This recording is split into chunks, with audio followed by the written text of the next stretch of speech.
Ayon sa dating World Welterweight Champion na si Antonio Margarito, hindi umano siya naniniwala kay Juan Manuel Marquez at sa trainer nito na si Nacho Beristain na kanilang pre-practice o sadyang pinag-aralan ang one-punch KO na kanilang ginawa kay Manny Pacquiao noong 2012. Hindi kumbinsido ang tinaguriang Tijuana Tornado na talagang pinag-practicean ni Juan Manuel Marquez ang suntok na tumapos kay Manny Pacquiao sa kanilang ika-4 na laban. December 8, 2012 sa MGM Grand Las Vegas.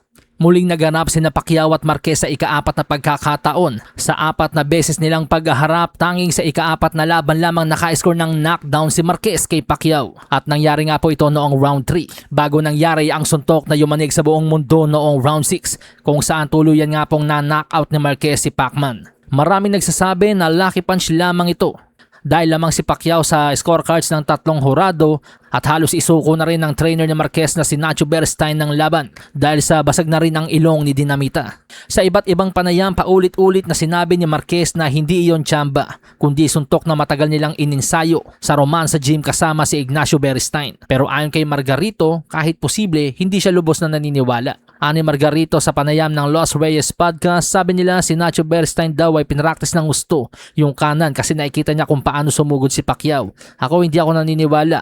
Posible pero hindi ako kumbinsido. Nahuli niya oo at malinis ang tama pero nakalalamang si Pacquiao sa laban. Nahuli niya sa tamang timing, may swerte rin, pero ako sobrang nashock at natakot. Nasabi ko talaga aguy. Dagdag pa ng Tijuana Tornado kahit daw siya ay Meksikano, pero sa naging laban daw gusto niya talagang manalo doon si Pacquiao. Banat niya, sa totoo lang gusto ko si Pacquiao ang manalo laban kay Marquez. Meksikano ako pero gusto ko siya ang magwagi. Hindi ko pa yata ito nasabi sa harap ng kamera, pero nung manakaut nga po si Pacquiao talagang nadismaya ako. Natakot at nasabi ang katagang what the hell, dahil talagang tinamaan siya. May mga nagtanong sa akin kung bakit ako nalungkot sa pagkatalo ni Pacquiao. Well, sabi ko napakabuting nilalang kasi ni Pacquiao. He's a soul of God. Ikinalungkot ni Margarito na bumagsak ang isang mabuting tao ng ganong kalala.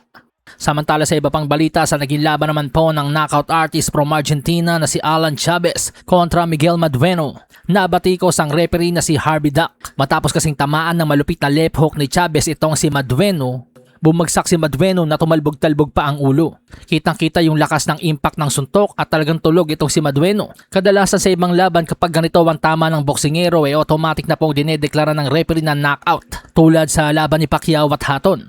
Ngunit sa laban ni Chavez at Madueno, binilangan pa talaga ni referee Harvey Duck si Madueno ng hanggang 8, dahilan upang mabatiko siya at mapagtawanan sa social media. Biro pa nga po ng isang netizen, nakarating na raw po sa langit si Madueno at nagbibilang pa rin itong si Harvey Duck.